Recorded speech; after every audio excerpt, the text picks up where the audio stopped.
Welcome. I'm Harmony Slater, your host of the Finding Harmony podcast. Over the past 20 years, I've taught thousands of yoga teachers and students to explore the intersection between ancient wisdom and modern everyday life, using mind-body practices to heal, awaken, and manifest their dreams from the inside out. This podcast is a sanctuary for those feeling overwhelmed by life's challenges. Are you ready to jump in and discover how these challenges aren't actually in the way, but are the way to finding harmony? Let's invite the magic back in. What happens when the person you rely on as your teacher is suddenly gone? Are you still grounded in the practice, or do you start to question everything? Today, we're exploring the answer to this question, looking at the growing trend of why I quit Ashtanga and why our guest today, Meghan Marshall, despite enduring a stroke mid-practice in August of 2019, still refuses to jump ship. Meghan Marshall, affectionately known in South Philly as the benevolent Ashtanga overlord, is a Canadian-born Ashtanga yoga teacher for more than 15 years. She's the founder of Mysore Yoga Philadelphia, guiding a vibrant morning practice where students move at their own pace with her and her support in the Mysore style. In our conversation today, we are exploring the twin worlds of Pilates and Ashtanga yoga. This might surprise you, and how cross-training can deepen embodiment. We're also looking at the emotional upheaval of losing Sharat as a beloved teacher, guru, and guide in the Ashtanga yoga lineage, and what has been happening in the Ashtanga yoga community when this very regulated container starts to perhaps lose its boundaries and borders. Does it collapse in on itself? Does it maintain? And we're looking at also how Meghan continues to guide her community, taking into consideration everything she's witnessed and learned through her new endeavor, teaching and practicing Pilates, and how it can really help and has really helped not only her own practice, but how she's using it to improve her students' practices physically as well. And for those of you who live in Philadelphia or close by or want to pass through, I'm going to be teaching at Meghan's studio, Mysore Yoga Philadelphia, from September 19th to the 21st. This is a really special chance to share space, and we're going to really explore the energetics of the practice and what it means to authentically integrate Ashtanga yoga into your daily life. So if you've been questioning your own commitment to the mat, or wondering what it truly means to reroot in your faith in this practice, then this episode is probably for you. I know you're going to love it. And if you haven't heard our first episode with Meghan Marshall, you can find it on the Finding Harmony podcast. You have to scroll all the way back to July 16th of 2023, where you'll find her whole story about her stroke and recovering. It's called A Stroke of Insight with Meghan Marshall. So you can find that in the show notes as well. Let's jump into this new conversation with Meghan and find out what she is up to now. Hi, I'm so excited you're here with us because today we are going to jump into the wild world of Ashtanga yoga, Pilates, spinal energetics, quitting Ashtanga. You don't. This is not how you introduce the podcast at all. I'm trying new things. My name is Harmony. And Michelle. My name's Michelle. My name's Harmony. Apparently, Case, Russell's having an illicit affair with someone named Michelle. And welcome to the Finding Harmony podcast. This is my co-host, Russell Case. Hey, good morning. I'm so excited about our guest today. We're here with Michelle Monahan. Meghan Marshall. Michelle has written a new book called Why I Quit Ashtanga Yoga.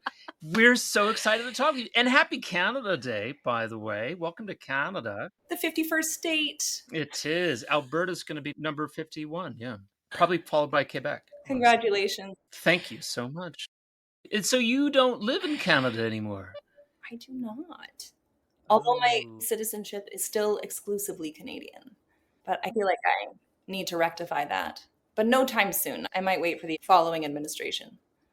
Yeah, you might need to evacuate at any point. So evacuate your rectification. Yeah. You will always have a home here in Canada with us, Meghan.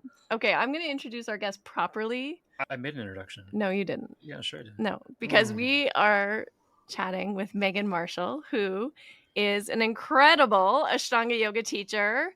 Hi, Michelle. Owner of Mysore Yoga Philadelphia, and a beautiful practitioner as well, an advanced yoga practitioner and Pilates teacher. What happened there? You quit Ashtanga yoga to do Pilates? I have maintained both practices. I'm a bi practitioner. A bi practitioner. Ooh. Bi curious. I like that. I like it. It's good. Oh, that might be my new tagline. Okay.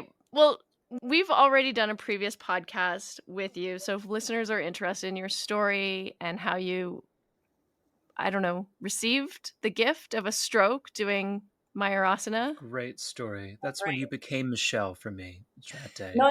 It was after Pincha. Yeah, Pincha Maria. We'll put a link in the show notes so people can hear that amazing story. And it is amazing and incredible. So you would think, though, after having a stroke in the middle of your practice and having to be rushed by emergency friend to the hospital, you might think twice about practicing Ashtanga yoga. Did it ever cross your mind? Yeah. And everyone was like, you can't go back. But I just happened to be doing Ashtanga at that time. I think it would have happened sooner or later. It was a congenital heart defect that was just waiting a moment. Yeah. Yeah, we never know these things, right? Yeah. Anyway, I did not attribute the stroke to my Ashtanga practice. Well, why do you think all these people are quitting Ashtanga yoga then? I haven't actually read the posts on why people are quitting. I thought for this podcast that I should get on social media and look up who quit and why. I thought I should do a little research, and then I didn't feel like it. Me too. But then I thought we should just gossip without any real awareness of why people are quitting or not quitting. The irony of this is that we have hundreds of friends who've quit Ashtanga yoga over the decades. This is what I'm saying. Quitting has always been on trend. They have reached some sort of crescendo or something right now. And I have a theory that it might be related to recent events, the passing of the guru. And I think given that the leader has fallen, some people have found themselves in a new space where they are grieving, they are deeply grieving, and they're a little lost. And maybe in their sort of new space and reevaluating their priorities, they just aren't seeing a way forward and are falling by the wayside, and maybe using some of these reasons of the practice is hard, I've been injured, as like an additional reason to leave. I don't want to put words in anybody's mouth or like presume to know how they feel. But I think given that Sharat passed, was it in October? November Last year. Yeah. That there's this surge of quitting. I think that people are grieving the loss of a future they imagined, possibly with him, maybe a future that involved some kind of like certification from him specifically, or maybe some sort of future that where they imagined a completion of the practice. And I think with that possibility no longer being in reach or totally lost, there's sort of a falling away. Yeah, there's like a void. It's interesting. I think you're on the right track because I've also thought a little bit about this even before Sharat passed away, but really the reevaluation and the evaluation of like, why are you practicing? And if it's to receive that external validation, then when the source of the external validation is no longer available for whatever reason, You can't go to Mysore anymore for whatever reason, or the guru dies and you can't get his approval or recognition or validation, then yeah, you have to dig deep and really start to look at why you're practicing at all and what that's really about and what is it giving you and why are you adhering to all these rules and forms, and are they of benefit to you even? It takes you into a deep sort of personal quest of self-inquiry. Right. And maybe reveals that you have been practicing with some sort of consequentialist mindset where there was a desired outcome, a very specific desired outcome that you were aiming to achieve.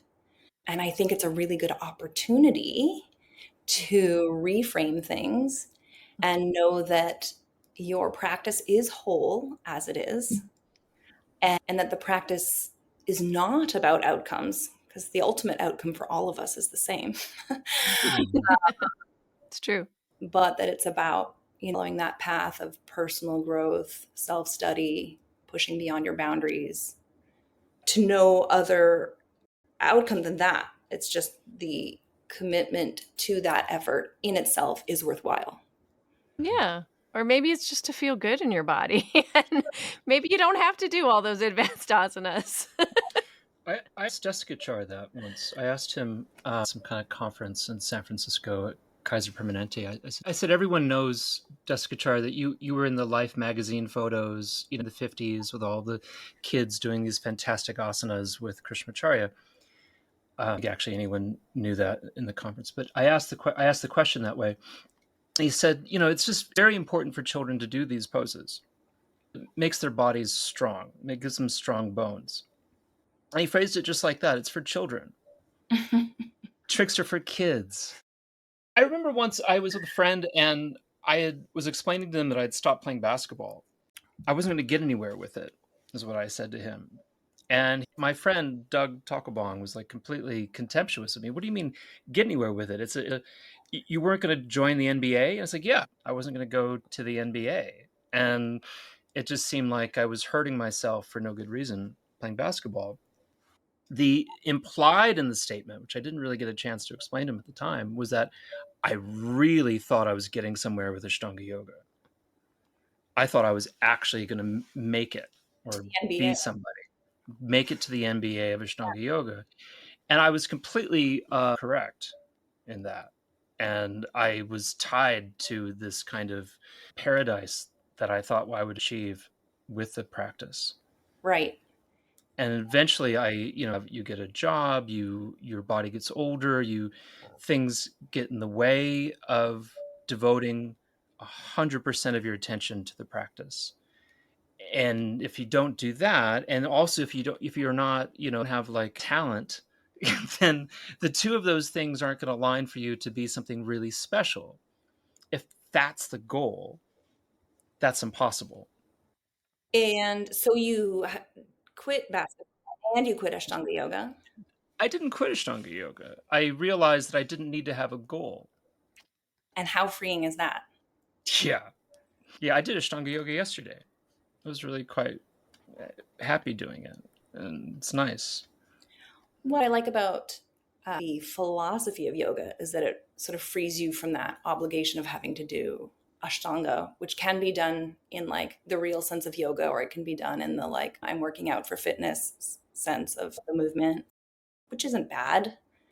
But when something like this happens and there's a shift, your practice can't withstand that change. And I think that if you can just let go of the idea of being an Ashtangi and just become a practitioner of yoga, it doesn't really matter what you're doing. I'm sure you're doing it when you paint, right? It's the quality of your attention. It's dropping into the process. And I think in that sense, you're doing Ashtanga when you're painting, or you're doing Ashtanga when you're, in conversation with your kid and you like crouch Yeah. down, you're eyeball to eyeball. All your attention is on that moment and on that effort and on what's unfolding in front of you. Mm-hmm. I think that's like a real place that people have gotten confused, especially in this community, this asana community, is they start attaching yoga and Ashtanga yoga to a particular sequence of asanas, and then progressing in that sequence of asanas. And so then if you're not, progressing, what are you? Or if you're not sustaining, what are you? Or if you can't do an hour and a half of exercise, what are you? But the irony is, as you're pointing out, it's really about the quality of attention and all these other things of how it's being integrated into your life and how you're able to focus your mind, not the hour and a half of exercising. Right. And that hour and a half of exercising is supposed to just be training of the mind that you can carry into the other endeavors in your life. It's practice for other things. Practice for the real practice of being a person who makes the right choices with a calm, stable mind. Like the whole creation of certification, the creation of authorization, they were all constructs. And there was a lot of chum in the water for us to kind of claw after. And I think that there was money to be made. And without shame, I think Patabi Joyce started this process of enticing us into a leveling up process. And so we really started wanting stuff. We really wanted to pay a lot of money for stuff. And there's nothing shameful about that in the Bhagavad Gita. You can make artha for your family.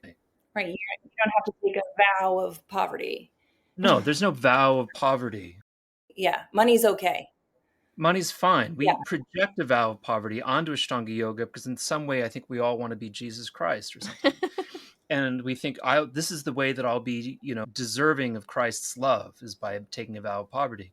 But there's none of that in Patabi Joyce's home. He doesn't have that projection. And so he started, he creates a construct for us to attach ourselves to. But really at the end of the day, it's an absurd fantasy. And we're there to kind of have something to do while we put our attention on our breath. Mm-hmm. But that's the point. And then go home, do 7 series. The vast majority of the people that we're talking about that quit Ashtanga Yoga, who already quit Ashtanga Yoga before November, did so because they're working on 7th series. Is that what you read? I'm talking about someone like you wouldn't know their names because they quit so long ago. But all the vast majority of people who've ever lived are dead. There's been over 30 billion people in human history. Most of them are dead, and most of them never did Ashtanga Yoga. So that's what I'm talking about. Is that these people who quit in the previous generation? The quiet quitters are the vast majority of people who ever did Ashtanga Yoga have already quit. 90% of the people who did Ashtanga Yoga. That's an interesting topic too to look at, is what's the difference, between just quietly quitting, like just sort of saying to yourself, this asana practice isn't really working for me, but I like yoga. If it was only asana, that's a shame. Okay, then quit your, go do CrossFit or whatever. But Pilates. Yeah, or Pilates, which we'll get into. But for the most people who I think have been in this culture and tradition and lineage of yoga, I would assume their perspective of yoga is a little broader than that. And so if you say this practice isn't working for me anymore, but I'm going to expand my definition of yoga and my practices, being that there's many tools. And your definition of working. Working? The practice isn't working for me anymore. I'm going to expand my definition of working. Yeah, like maybe whatever. It's not working for you in the same way. What does that mean? My relationship to the practice. Yeah. And maybe you're not getting your dopamine hit from it anymore, so you want to find a different way to get that dopamine hit. That Peloton, exactly. But you're still maybe practicing yoga in other ways. Potentially. They're all interesting questions. And this question around quiet quitting versus the big announcement. Well, I think the announcement comes when you've attached who you are to this idea that you do Ashtanga. Mm-hmm. And that is a central part of your identity and how you introduce yourself Yeah. and, your handle on Instagram. I was like, how can Meghan Marshall Mysore teach Pilates? And then, I had a little moment of like, yeah, who cares? Mm-hmm. Yeah, Meghan Marshall Mysore can do whatever she she wants. can. Yeah, exactly. And I think that's so true. Like your identity gets wrapped up and we get so attached to this. And the whole point, To then stop feels like it requires some kind of right? explanation to the Mm. Yeah. world. But to me, then you have to question if you're really actually understanding yoga in the first place, which is to help Bring your you attention. see that actually there is no you there. Like your identity is to help you unidentify with all these attachments. It's help you to unattach yourself from all these things. Right. And to be a little softer and a little more fluid in what maybe you consider an identity, not holding on to it so Yeah. strongly. I think that is an interesting kind of light that gets shone around. Yeah. And also the attitude. And this is the one thing that, always kind of gives me the heebie jeebies is around the Ashtanga yoga scene is there is a subtle unspoken attitude and it is there. And you can write in and get into arguments with me. I don't care. I will argue for this opinion till the end of the day. There is a very subtle, subversive, unspoken attitude when you are an Ashtanga yoga practitioner and you're doing it. You're doing that 6-day-a-week practice, taking the one day off with the moon days, and you're working through those sequences and those postures, and you're getting up early and you're dialing in your diet, and you're maybe you're throwing in some meditation or some pranayama, or you're just doing it, right? The whole package. Checking all the boxes. There's something in you that feels like you're better than everyone else. Mm-hmm. Yeah, 1,000%. And that's where the real rub comes when those stop being able to be checked because you start going, oh shit. Yeah. Now, and now that worthiness wound and that sense of like, oh, but I was good enough because I was doing all of these things and I was better than all these other people who aren't doing all these things. And it's also where the Ashtanga police come in because they're also there to tell you when you're slightly deviating from orthodoxy, which makes them better than you. And that the whole population is rife with Ashtanga police.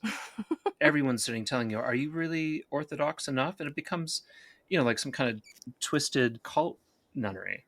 So then it's interesting, right? Like that's an interesting predicament. You feel safe and you feel held because there's these rules and you weren't able to observe them, but somebody upheld them for you. And it just kind of reinforces this idea of like checking boxes for moral superiority. Mm-hmm. So then maybe you feel like I needed to make a public announcement like, hey, I'm not good enough anymore. I quit. Yeah. And fuck you. I'm out of here. Slam the door on the way out. After you have posted about quitting Ashtanga yoga, what is the follow-up plan? What are you posting about then? Or do you just cease to post? Well, Magnolia posts about Ayurveda. That's what she does. Great. See, but she is a quiet quitter. But she also no, she slammed the door. A loud quitter. She slammed the door. Yeah. Before Sharat. Good for her. People were shed during the Me Too era. Yeah. A lot of people. Mm-hmm. Yeah. Mm-hmm. And I think then it was a little bit different, right? Not really, though, because at its heart, it's the same thing. The guru is fallen. Yeah, that's right. The esteemed guru has fallen, right? And then you're like, wait a minute. This was the reason I was here. And now I can't do this anymore. Yeah. So that's such a beautifully illustrated point is that if you were only here for validation from Pattabhi Jois, what kind of practice were you doing? You were doing a gratification practice. That's it. Yeah, or a practice for some sort of external validation. Force. Yeah. I mean, you were going to get validation from Pattabhi Jois at that point, but maybe practicing in his memory or, But then it's interesting because I think both of these circumstances and what you're saying is they're presenting a crisis of identity Mhm. and a crisis of even looking, what am I aligned with? What's Your North true for Star. me? What is the North Star of your practice? Yeah. And even like who you are. Right. Right. And is your practice about a dude in India, well-meaning and great as they may or may not be, or is it about you and your relationship to yourself? Yes. Yeah. Then we kind of can get into kind of some murky areas there where if you're American Canadian refugee, In that order. in that order, American Canadian refugee living in Canada, doing some kind of insight practice, and then wants to teach it, it's like, well, why do you get to teach an insight practice, and under what credential do you serve, and where do you get your authority to serve? You're Caucasian. What the fuck do you know about anything having to do with the mind and its attention to the spirit? The credential becomes really kind of a hot topic at that point, and kind of there's some pitfalls there. Because of your dual citizenship.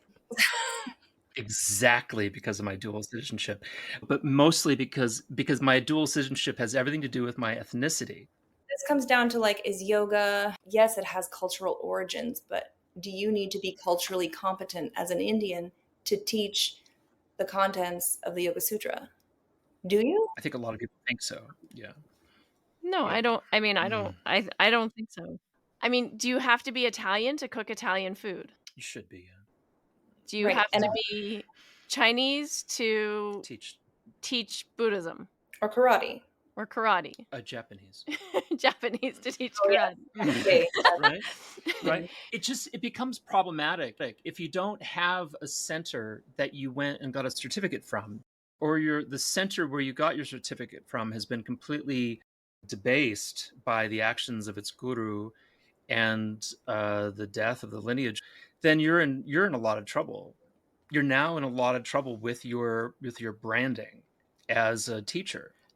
But isn't that only if you have based your branding on that structure? If your branding has come from who you are and your connection to your authentic self, and this is a practice that's worked for me and I want to share it with you, if that's your branding, Yeah. then it's not based on India or Mysore or It's about being a human being. And that's yeah. absolutely where we should be sitting. It's absurd to think that an American Canadian can't be in touch with mindfulness. It's an absurd, ridiculous premise. Right. It's just that why are people quitting Ashtanga yoga? I think because of the now, how do you have a credential in this? How can you do this? Right. Right. Without somebody saying you can do this. And it was hard enough to convince people that going to Mysore and getting a certificate there was of any importance in the first place. But now it's really difficult. Can I just say this is so interesting because I'm currently reading Caged Lion by John Howard Steele. Mm-hmm. And it is about the life of Joseph Pilates. Huh. So Joe started this movement practice that involves coordinating breath and movement and is about using the powers of the mind to control the body. Sounds familiar, right? And, originally Joseph Pilates called Pilates contrology because it was about control, Mm-hmm. control of the mind. That's so interesting. Isn't that so interesting? There's just a lot of parallels. And through the commercialization, it's come to look like something else. Kind of what's happened a little bit with yoga and its commercialization. It looks like Lululemon and Pilates looks like socks with sticky pads, but it actually origins in this kind of mindful practice. Joseph Pilates died in the late 60s. And there was a group of New Yorkers who were just very dependent on this movement practice as a way of life and suddenly had no guru. And as a community, they had to figure out what to do. And so I'm reading this and I'm like, oh my God, this is us. This is where we're at. And we can look to the history of Pilates to maybe figure out what to do or what not to do. And there were quite a few decades of ups and downs, and clearly it's leveled off. And Yeah. Pilates is just like super hot right now. So I think there's a lot to learn from what they did. And I will say, and I haven't finished the book, so I can't really say conclusively, but with his wife, Clara, his widowed wife, they kind of formed this committee-evil, which involved investors and rich patrons. Mm-hmm. They kept the space going. They invited in a guest teacher, a female guest teacher sort of took over, Ramana.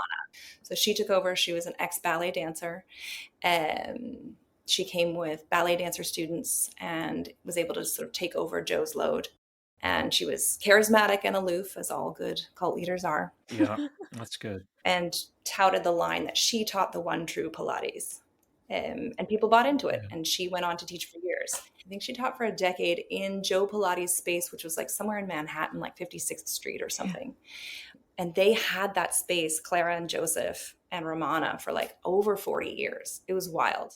But the practitioners started, as there was sort of this rise of like aerobics culture, they started losing people and their crowd got smaller and smaller. So this is like in the 80s. Yeah. But what saved them is they decentralized. Okay, we're not just going to teach in New York, the headquarters. Started becoming huge on the West Coast and in LA. They found other charismatic leaders that they kind of distributed across the country, and they allowed the tradition to soften, and they allowed these new leaders to evolve the practice as they saw fit in their own studios. And I was like, okay, yep. Yeah. So what's your takeaway from that to Ashtanga yoga? What's the model? I think if we're going to follow the Pilates model, in order to continue bringing Ashtanga to as many people as possible, because we believe it is a helpful tool, we have to soften our grip on tradition. We have to allow the practice to maybe evolve as we gain new insights on the human body and the nervous system, and allow the teachers to keep the general structure of the tradition, but to not shame them for maybe introducing additional movements. Yeah. I love that. I love it. Okay. Now tell us from this wisdom that you've gained, what was it that drew you into Pilates? Because I know there was like a little bit of a feeling of, I don't know, what would you call it? Like, did you feel like you were betraying your Ashtanga yoga self? Yes, I put a jump back and jump through workshop on the calendar, and I advertised for it. And then I started filming myself doing jump backs and jump throughs, and I was like, they are really bad. Meghan, you can't actually, I was really honest with myself. I was like, I can't actually fucking do it, which is fine because I did call the workshop Blocks and Socks, a jump through and jump back workshop for cheats and liars. Amazing. Socks. The inability to do it was kind of already built into the marketing. That's perfect. But I did have kind of this moment of like, why can't I do this? I have been practicing since 2000. It was like 2023 at this point. How is it that several decades later, I can't do it? And, there was a decade in there where I was pregnant the whole time and recovering from C-sections. So I kind of like leaned on that for a while, but I was like, enough now. I can't use my diastasis and my scar tissue as an excuse forever. So at the time, I had been introduced to Sue McCarroll, who is the owner of Opal Wellness in Haddonfield, which is around the corner from my house. And I just called her up and I was like, I have something I want to show you and I need your help with it. I just had a feeling. Nice. So I got on her floor in this Pilates studio and I was like, this is what I'm trying to do. And it took her 2 seconds. She was like, you are over muscling through your arms and your legs and your hip flexors and your abs are completely offline. And within a few sessions of Pilates, I was doing jump backs and jump throughs. Wow. And I just wasn't tuned in to that very core strength. Wow. And I wasn't aware, and I hadn't had anybody with the right eyes to look at me and say, you're overcompensating with all the other parts of your body, and you're completely bypassing the root of your body where everything else plugs in. That's amazing. So That's awesome. then how did you decide to do the training and become a teacher? I don't even know. I think Sue was just like, hey, and I'd literally done like 2 Pilates classes at this point. And Sue was like, I'm doing a teaching training, like, weekend. Do you want to come? How long ago was this again? I'm sorry. Very recent. 6 months?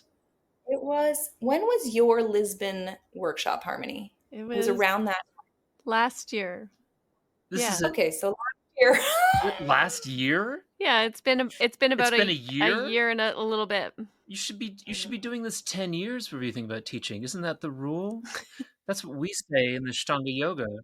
Here's the other thing that I really, really enjoy in the Pilates world is the transparency of like certification and all that kind of stuff. Mhm. There's a rubric. There's things you need to know. You get the list. Here's what you need to know. You Mhm. study it. You come in, you demonstrate it, you practice. And it's very clear cut, and it doesn't require sucking up to anybody. It doesn't require unknown years of commitment. X It years. doesn't require any kind of like fraternizing. It's very clear cut. Yeah. I appreciated that when I did my spinal energetics training and certification Yep. as well. There's no guessing. Yeah. The path to certification is clear and transparent and overseen by a number of people who agree upon it. They are in conversation with you about it throughout. You get feedback on your evaluation in written form. Yeah. Very helpful comments that help you progress. I highly recommend this method to future lineage holders of Ashtanga. Please. Tell us more about You don't suspect that like there was like a dark, smoky room where a number of people were recently selected to be certified without any transparency at all, do you? That didn't happen again. Not after all the lessons we learned over the last 30 years. It didn't happen. It did. Oh, I think it did. Yeah. But how has your teaching changed? Like, what do you feel like has changed since you took this training over a year ago and you've been incorporating, obviously, more of what you've learned through Pilates into your teaching? So how has it helped you? It's helped everyone in the room. And so that helps me be a better teacher. It's helped me be a better teacher. Mhm. And the other thing that Pilates trains you is clarity of language and efficiency of words. They train you on that as well. Like, so you learn the sequence. It's a set sequence, which we all love. Same each time.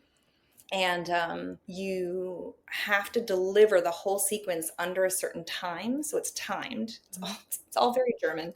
Joseph Pilates was a German immigrant. So, and a lot of this, I mean, everything like the reformer, it's like machines. And actually, they're not called machines. They're not, and you cannot call them, the language is very specific. They are not called machines. They are called an apparatus I wrote down. I knew I'd forget, so I wrote it down somewhere. I think it's a Lutheran masochistic device. No, reformers. Aren't they called reformers? Reformer or the apparatus or the equipment, but you cannot call it a machine because a machine does the work for you. That's right. That's right. On the reformer, you are the engine.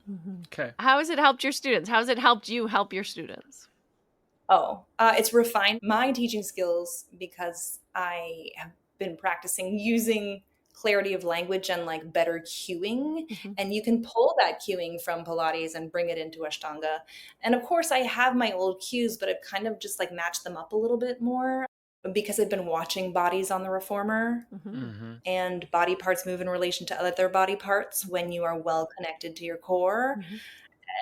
I feel like in Ashtanga, it's all the same things that you're doing on a reformer. You just flip it upside down and you're in a down dog. It's all the same movements. So I'm just seeing it through a different lens, seeing it more through where are the shoulder blades on the back and how engaged are your abs. And I'm just able to help them troubleshoot. Like they're like, why can't I get this? And then we can kind of get to the root of things like the jump throughs and the jump backs or a lot of like people wanting to try to do handstands and just lacking the awareness of where their rib cage is in relation to their pelvis. That's basically all Pilates is where is your rib cage? Yeah, it's so interesting. I love that you're saying this because I've been taking these yoga classes at a studio here in the city. Not Ashtanga. Not Ashtanga sequence.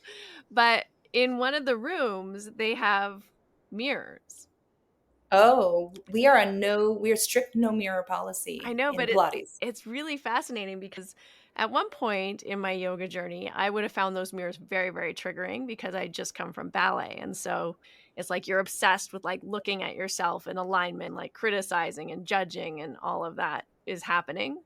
And now I kind of find the mirrors helpful to a certain extent because when I practice yoga, my mind isn't really pulling out to the mirror so much, but every once in a while, I can feel it in my body, like my sacrum's out of alignment or my ribs, because I have that hyperflexible thoracic spine hinge, Mhm. so I can like, oh yeah, I got to pull them in. And so I can give myself the adjustments. Oh, wow. Well, Pilates was designed.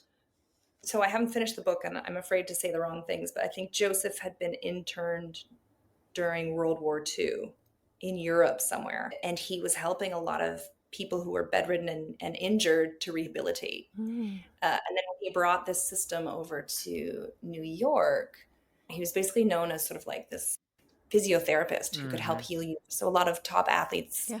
caught wind of him and would come see him. And then in the end, I mean, the majority of his clientele were ballet dancers, Yeah. injured ballet dancers. I know that And about Pilates. I know a lot of ballet dancers that took it to rehabilitate their bodies. like everybody who studied with like Martha Graham and Yeah. probably Balanchine and all of them. Yeah. Yeah. Yeah. So I had a point. Pulling in your rib cage. Oh, the reformer. So it creates a closed chain system, right? Your feet are on a bar, your shoulders are being pressed down upon, and you're basically on this sliding carriage that is being pulled together by springs. So you're in a vise.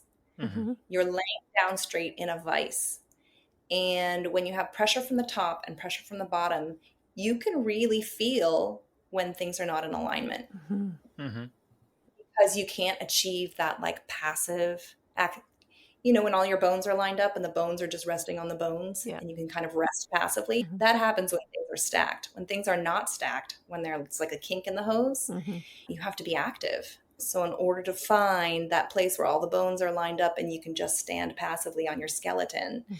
it really helps to be on the reformer. And Mm. then you kind of get a sense of like, I do flare my ribs. I do hyperextend into my knees. My shoulder blades are always off my back. And it just kind of trains your body awareness and your proprioception. Yeah.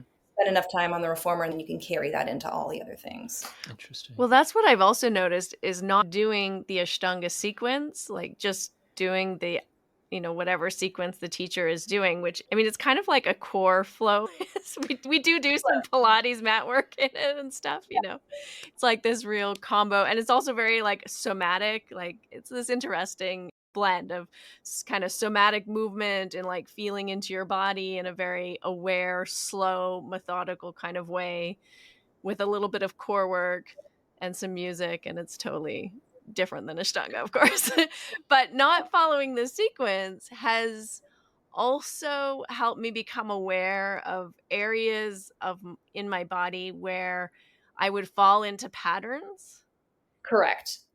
It's about undoing all these compensatory patterns you might have or that you just fall into. Yeah. Which is why I think it's really important that even if you are a 6-day-a-week practitioner, every once in a while you should do something else. Yeah, and that was the thing is my body was at one point, like 5 years ago, so much pain doing like chatwari, doing upward dog. Like my sacrum would crack every time I did upward dog. It was just my knee, my hip, my ankles, like all of it was Right. every joint was completely inflamed. And at Yes. some point, you have to get rid of the inflammation by stopping Yeah, that's what we Mhm. both did. what's causing the inflammation and stopping that habitual, repetitive kind of strain or stress in the body in And order to then heal and perhaps reapproach it in a slightly different way, I think. I think we're both in a lot less pain than we were 5 years ago. Oh, yeah.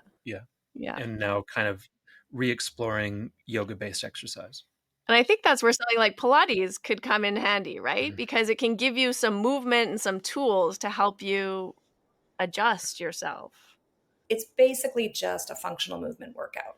Yeah. Everything you do in Pilates relates to something you do in everyday movement. It's a functional movement workout, basically. Mhm. I shouldn't even say workout.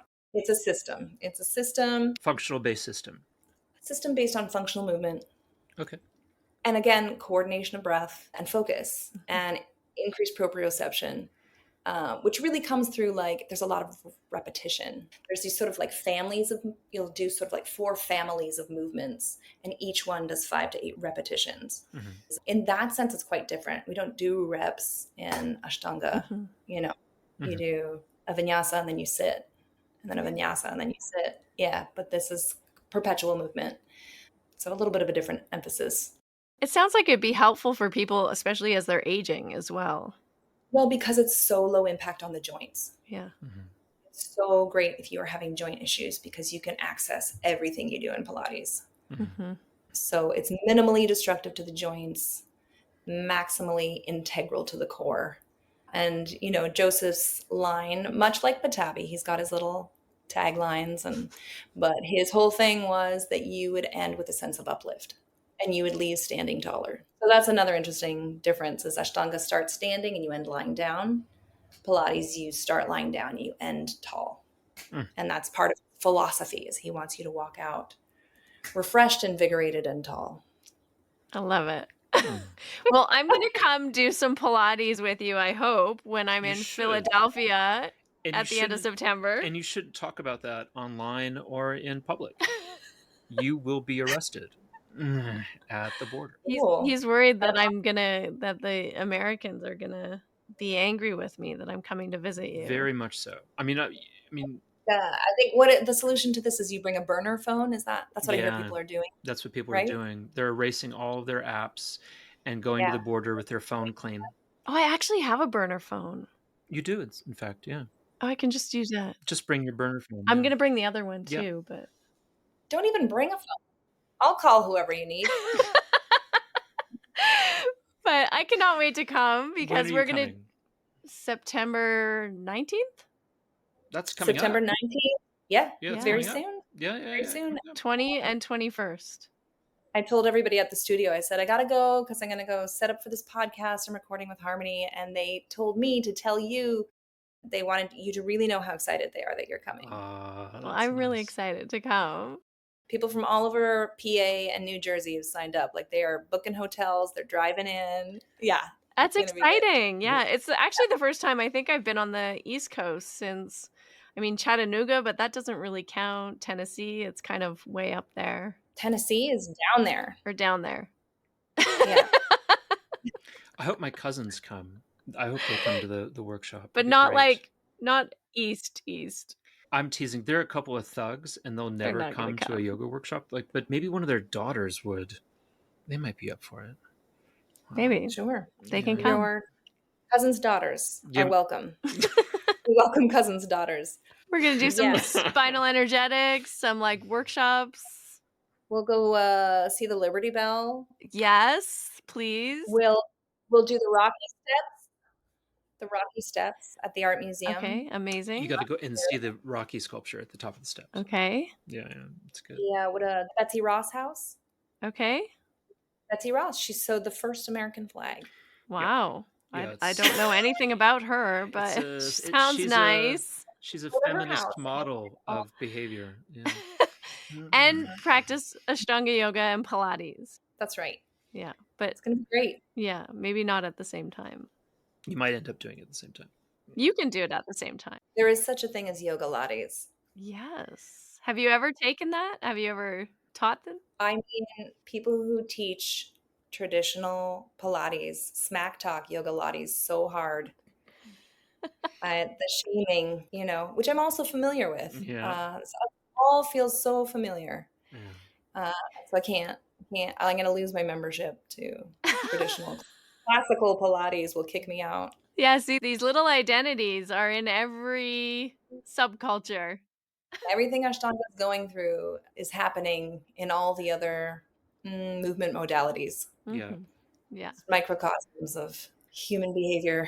It's true. And it's true. To be fair, we did just go through a wildly expansive epoch in Ashtanga yoga where it just seemed like there was tens of thousands, if not a million more people doing Ashtanga yoga than in 2007. And it just seemed like it kind of really ballooned. And maybe we're just kind of coming back to normal. What's normal? Normal is like about 200 people. I don't think so. That's how when we came up, it was about 200 people. But I really don't think that many people are quitting, to be honest. I feel like there's more people who are doing the practice, but shifting it in a way to blend it with other modalities or make it work for them. Like you have done with the Pilates, Other people have done the thing where they're teaching mid-morning or just not 6 days a week. Yes. Lots of people doing online. Some people are making Black Lotus sequences. Right. Yeah. Some people are. Some people are focusing on handstands and functional movement. Right. But like also they're still sort of in the, I don't know, they're just like figuring out how yoga works for them. And isn't that sort of what we're supposed to do? Yeah. I think of it as Ashtanga adjacent. Yeah. People are Ashtanga adjacent. Yeah. And inviting other styles of movement, complementary styles of movements that make Ashtanga more enjoyable. Yeah. Like gaining shoulder girdle stability really makes the chaturanga a lot less arduous. Yeah. And finding maybe like less rigidity in the rules. Right. And I think if you can do that, kind of release some of the rigidity, release some of the it has to be this way, or, and like invite a little bit of creativity and play into the practice. Yeah. And I think you have a recipe for lifelong practice, whatever it might look like. And maybe the sequence doesn't work for you anymore. And that's kind of okay. I don't know. Are you not an Ashtanga yoga practitioner then? Maybe not. It could just be something else. I think one thing that gets overlooked is that if you look at John Scott's charts for Ashtanga yoga and you look at the old videos of Chuck and Tim and Eddie doing Ashtanga yoga, they were doing all sorts of things that Sharat had contempt for. For example, doing the splits during your pasaritas. That was something that Tim loved to do. Chuck Miller. Right? Oh. And they all loved double dipping in the chaturangas, which Sharat thought, these people are idiots. They're not doing it correctly. Handstands in every asana. Every asana. In the 90s when I was doing Ashtanga yoga, every vinyasa was an opportunity to go full into a handstand. It came down. I learned that from David. And I think that kind of creativity was something that Patabi Joyce enjoyed. Right. Yeah, try harder. Do more. Do more. Yeah, do more. And then Sharat was just so angry about it all the time. He just wanted to tighten everything down into something that he could control. And there wasn't creativity. And it was so obvious that the North Americans were bringing all of their creativity and all of their Iyengar practice, all of their Shivananda practice. They're bringing all of it into the room. And Patabi Joyce is like, yeah, this is very good. You're trying very hard. Sure. Maybe we're going back to that then. Maybe we're going back to yoga as creative, personal expression. And we're all trying less hard. Everyone's going to try less hard and going to be better at it. I accidentally ended up on a senior citizens hiking trip. I showed up at this trailhead and there were a group of octogenarians in hunting vests. Oh, amazing. Yeah. And I was like, what's going on here? And they're like, we're going on a hike. We got an extra vest. Do you want to come? And I was like, I do. And then we all got in a van and drove into the middle of the wilderness. And I was with my friend Tara, and we were joking that this was like the last van ride we were ever going to take. Would anybody find our bodies in the woods? We got out of the van and we kind of circled up for a little pre-hike motivational talk by a woman named Karen with a really fantastic mullet. And she said, listen up, guys. We're going to start out slow and taper off. And I thought, yes, we are going to start out slow and taper off. And I bring that out to every single practice. Yeah. And it's great. Yeah. I Love that. That's the name of this practice. I think we've Yeah. nailed it. Thank Start you very off much, slow and taper off. Megan. Paper off. I think we can put a bow Isn't on that that. right? Thank you so much. Mic drop. Well, I think we still have a few spaces left. People want to come hang out with you and me and start off slow and taper off. They can still sign up and join us, right? I have to tell you, Harmony, you know I'm a type 1 on the Enneagram, right? You know this? And I only know this because you made me do the quiz. Yeah. And you know what type 1 Enneagram person is called?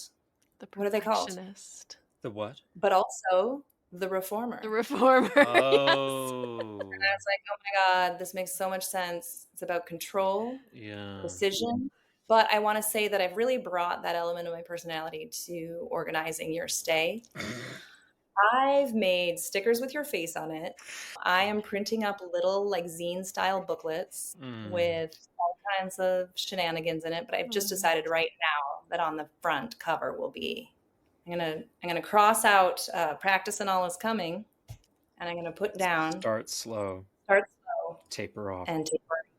Well, thank you so much for inviting me too. I really appreciate it. I'm really looking forward to seeing my cousins again. Roger, it's such a pleasure. Roger.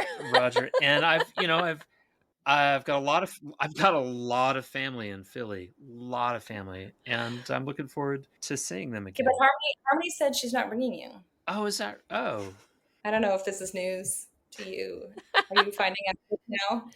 No, he knew. You're not excited? I have always liked you in the past.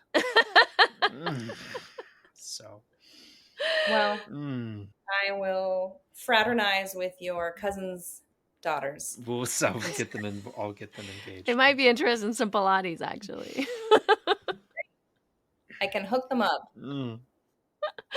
Thank you so much for coming on today. It was so fun. This was so fun. Thanks, guys. Thank you. Thanks for having me.